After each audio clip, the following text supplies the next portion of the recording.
This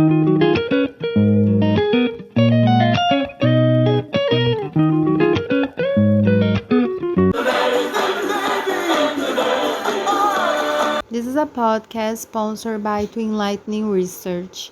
I'm Amanda Siqueira. Today we are going to talk about another topic, the recruitment strategies in the Navy of Clinical Research. Please join us, Sara Siqueira, and welcome. Once again, it's my pleasure. Well, Sara, our dear Dr. Angela Nasser has a big challenge. She needs to plan the recruitment strategy for her phase 3 trial testing a new drug, Immune D, against placebo, to patients under 20 years old with recent diagnosis of type 1 diabetes. It's important to address, Sarah, that all participants will also be under standard treatment, and the trial will be carried out in Florianopolis, where she works as the director of the largest diabetes center. She needs to include 500 participants. Oh, I see the point, Amanda. We know that narrow eligibility criteria is related to low generalizability, which enhances the challenge to recruit. On the contrary, a broad eligibility criteria is related to more generalizability, which impact on statistical plan of sample size calculation, power, and need for adjustment for covariate. Type 1 diabetes is not so prevalent, and Dr. Nasser restricted the age of the target population. Previous reports on Brazil showed that 10,000 youth are diagnosed with type 1 diabetes in a year.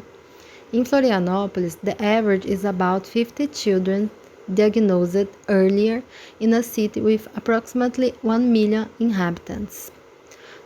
From this perspective, to reach the intended sample size for this trial would take decades. Indeed, Sarah, recruitment process involves active efforts to identify and enroll subjects who may be eligible to participate in a study. It assures a proper selection of eligible participants to balance internal and external validity and to represent the accessible target population. I will take a quick break because we just received a comment here in our podcast channel from Bogin saying, the number of participants actually for recruitment in a study usually turns out to be much lower than estimated in advance. Wow, great point, Bogin, and thanks for listening and for your participation. Yeah, actually you just quote Lasagna's law. The recruitment process is still a big challenge for any trial. And you know, Amanda, the recruitment process is an essential step for the studies. It can be a difficult process and sometimes neglected. The recruitment reports often are not rich in detail and the reality of the real challenges are not captured. So, parallel studies can be obtained as a result of poor recruitment, and also studies can lead to early termination or report clinically relevant effects as they are of non-statistical significance. So, when a study stops earlier or when a non-significant result is reported, a potential good intervention is discarded before it proves to be effective or contributes to a delay in showing the value of a potential good intervention. Here, failed trials also waste resource and time. Wonderful, Sarah. Moreover, powerless trials involve ethical issues, since investigators can expose participants to uncertain intervention effects, and they can be incapable of detecting if the intervention at the end proves to be more good or harmful. Poor recruitment prolongs the duration of the trial, increasing costs. Here, it is critical to understand whether each strategy actually can work for the specific trial, considering that different strategies impact the demographic composition of the study population. Overall, all strategies have advantages and disadvantages. Indeed, Amanda, it is also a challenge to find in the literature an evidence base for improving recruitment strategy. In 2018, Cochrane published a meta-analysis on this topic which showed that for more than a decade, information in this field remained practically unchanged. So it is a topic that requires more depth of knowledge.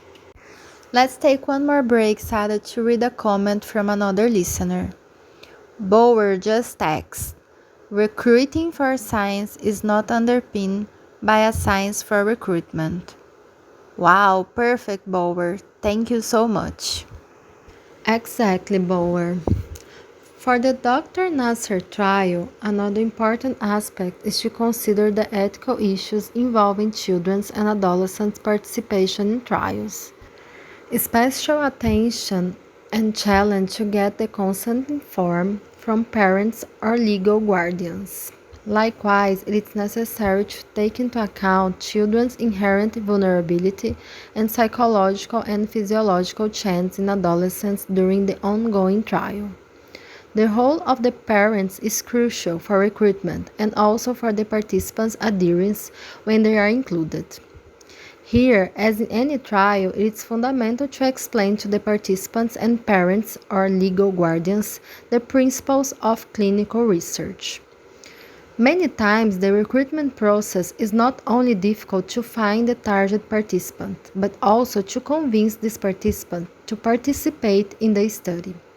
Sometimes patients decline their participation due to lack of awareness about clinical research, blinding, placebo arm, the feeling of being an experiment, concerns about safety issues, and adverse events related to the new intervention.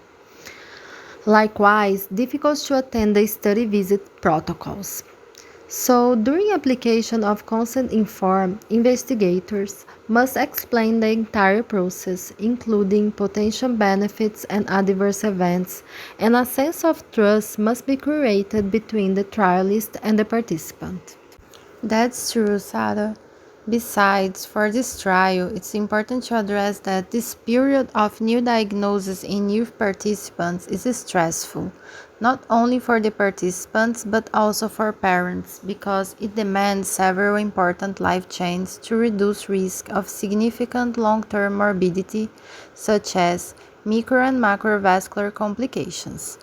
This point at the same time brings challenge for recruitment. The argument to prevent the potential complications with standard treatment and also with the possible potential benefit of the new drug can be addressed. Brilliant, Amanda.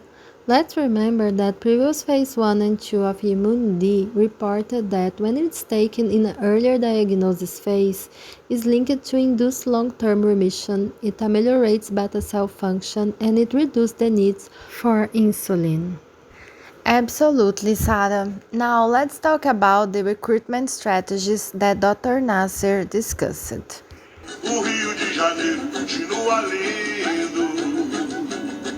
The broad-based recruitment is a strategy that allows for a broader geographic diversity and more absolute recruitment efficiency.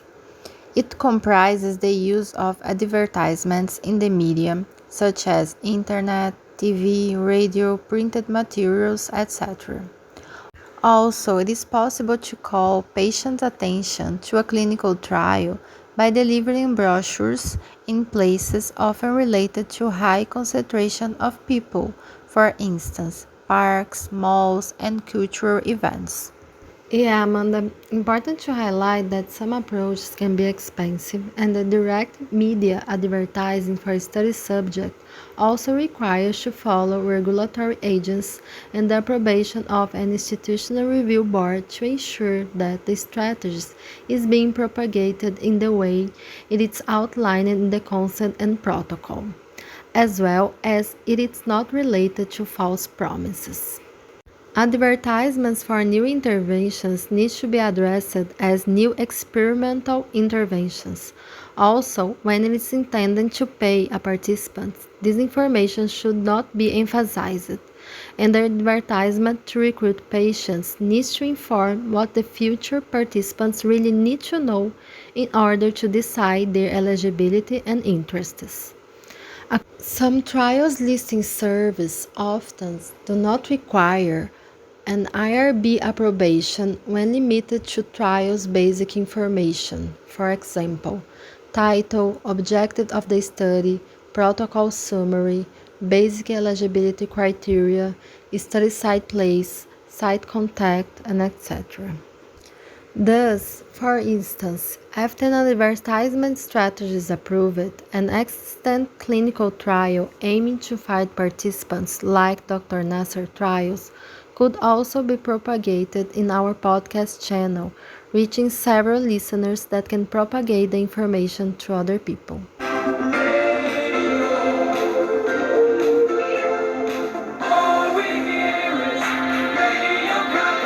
In terms of Brazil's system health reality, this strategy allows the opportunity to recruit participants that do not have prompt access to medical care, as well as it allows the possibility to recruit beyond patient referral and related to medical records examination, when reaching outpatient and inpatient facilities, and also primary to tertiary hospital. In the end, it favors generalizability. Nice input, Sarah. However, with these strategies, it is possible to achieve a huge number of non-eligible subjects. As you know, Sarah, in the same way that there are challenges to recruit a patient to a study, there are challenges to deal with the ones that really wanted to participate but in the end did not meet the inclusion criteria. Moreover, due to the large number of participants that can be obtained with this approach, it also can be expensive and time-consuming. At first sight, it seems to be a very attractive method. Nevertheless, even so, this strategy is linked to possible recruitment efficiency lower than 10%. Alguma coisa acontece no meu coração que só quando cruza Ipiranga e a Avenida São João. At this point, Sarah, Dr. Nasser may be convinced to open the recruitment process to the entire state of Santa Catarina and or neighbor states. We know that the immunity intervention needs just one application, and the outcomes can be assessed in other centers. Here, I just didn't understand if Dr. Nasser is intending to expand the trial to other centers or not. If her center will be the unique site, any recruitment strategy will need to take into account the difficulties of mobility, especially when considering participants with low income from other cities and states. On the other hand, if she is intending to expand the trial to other centers, some important costs and logistics must be considered, such as site approbation, site infrastructure to carry out a trial, cost to deliver the medication to other sites, etc. Great insight, Amanda. Let's ask her. Back to the target enrollment strategy or healthcare provider-based strategy. Here, invitation letters or email are sent to physicians to account for their collaboration to obtain patients lists or to help to refer their patients to the study. It is known that patients with juvenile diabetes can be most diagnosed in hospital or outpatient clinics. As all patients will be under standard treatment, ethical issues will not be the main problem to physicians avoiding their patients' participation. So far, it is the cheapest strategy and it permits reliable eligible population, which means reducing costs and time of screening.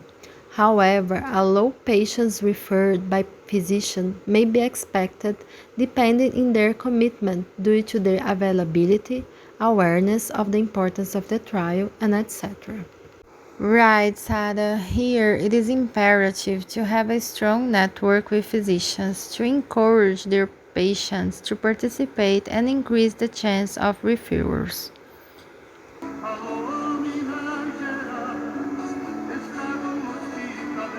Now let's talk about the public awareness campaigns as a recruitment strategy. Here, asking the approval and support from medical local societies of pediatrics and endocrinologists to the study is a way to achieve more patients if these societies propagate the study in their website or in public campaigns. And there are higher chances to obtain their support and approval since these participants will be under standard treatment and the trial is testing a promising intervention. This strategy is easy, doesn't require much cost, and also allows reliable patients when compared to media advertisement.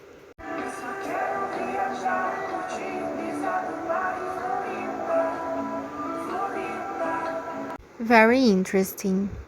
Considering all that was mentioned, we believe that target enrollment strategies plus public awareness campaigns can be a better option due to the ability to provide reliable patients, and here the public campaign can spread the chances to find this patient as well. Besides, they are low-cost strategies. The cure or the improvement in one disease depends on patients accepting to participate in the studies. There is no established best strategy to achieve the goal of recruitment in clinical trials, but strategies to bring clinical trials closer to the participants, to listen to the patient's voice, to stimulate patients' interests can be important steps in this process. The connection between investigators, medical societies, physicians, health professionals and participants are essential to advances in health and healthcare. The access to clinical trials is an important service in public health. It is known that the success of a clinical trial begins with a successful recruitment process to reach the number of participants needed during a feasible time frame, and also by using cost-effective strategies. Maybe grants should consider special resources to allow for investment in more expensive strategies which could also help in the recruitment process. That was a great participation of a listener, Hugh from UK. Finally, trialists should be prepared to face the brave oceans of the recruitment process and to overcome them to bring patients on board in the navy of clinical research. That was beautiful, Sarah. Thank you so much for joining us today. Thank you all for listening, and let's see you soon.